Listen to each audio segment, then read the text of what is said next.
Hai Sobat Sehat, perkenalkan nama saya Alicia Putri Liusabita dengan NIM 2213201100. Saya adalah salah satu mahasiswa Fakultas Kesehatan Masyarakat Universitas Tompotika Luwuk. Pada video kali ini saya akan memberikan informasi-informasi kesehatan khususnya dalam pencegahan flu dan batuk. Nah, pasti tidak asing lagi kan di telinga kita semua, karena flu dan batuk ini sering kita alami dan kita jumpai di kehidupan sehari-hari. Apa itu flu dan batuk? Flu adalah infeksi virus yang menyerang sistem pernafasan, termasuk hidung, tenggorokan, dan paru-paru. Batuk, refleksi tubuh untuk membersihkan saluran nafas dari lendir, debu, atau iritasi. Jadi, keduanya dapat menular melalui kontak langsung ataupun droplet, atau cipratan air liur. Gejala flu yang perlu kita ketahui, gejala dari flu bisa termasuk demam tinggi, pilek, dan hidung tersumbat, sakit tenggorokan, nyeri otot atau badan. Sedangkan gejala yang terjadi pada batuk berupa batuk kering atau berdahak, tenggorokan gatal ataupun sakit, nafas terasa berat jika batuk berkelanjutan. Nah, di sini ada beberapa upaya pencegahan yang harus kita ketahui, antara lain 1. Kebersihan diri, yaitu cuci tangan dengan sabun dan air mengalir.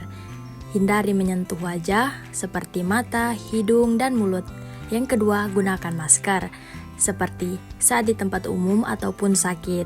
Dan yang terakhir, tingkatkan imunitas, yaitu konsumsi makanan bergizi dan vitamin, tidur yang cukup dalam 6-8 jam per hari. Jika Anda terkena flu dan batuk, harus lakukan penanganan yang tepat, seperti istirahat yang cukup, berikan waktu tubuh untuk pulih, konsumsi cairan, air hangat, teh herbal, ataupun sup, obat-obatan, yaitu obat pereda demam dan batuk, dan konsultasi kepada dokter jika gejala memburuk atau berlangsung lebih dari seminggu. Nah, dari pembahasan saya sebelumnya, disimpulkan bahwa flu dan batuk adalah penyakit umum dan bisa dicegah. Jadi jangan takut ya untuk mengobatinya. Jaga kebersihan, tingkatkan imunitas, dan gunakan masker jika sakit. Jika flu dan batuk Anda tidak kunjung reda, maka segera konsultasi ke dokter atau tenaga medis desa jika gejala berlangsung lama ataupun buruk. Karena bisa jadi batuk yang Anda alami atau flu yang Anda alami itu adalah gejala dari suatu penyakit kronik seperti TB paru.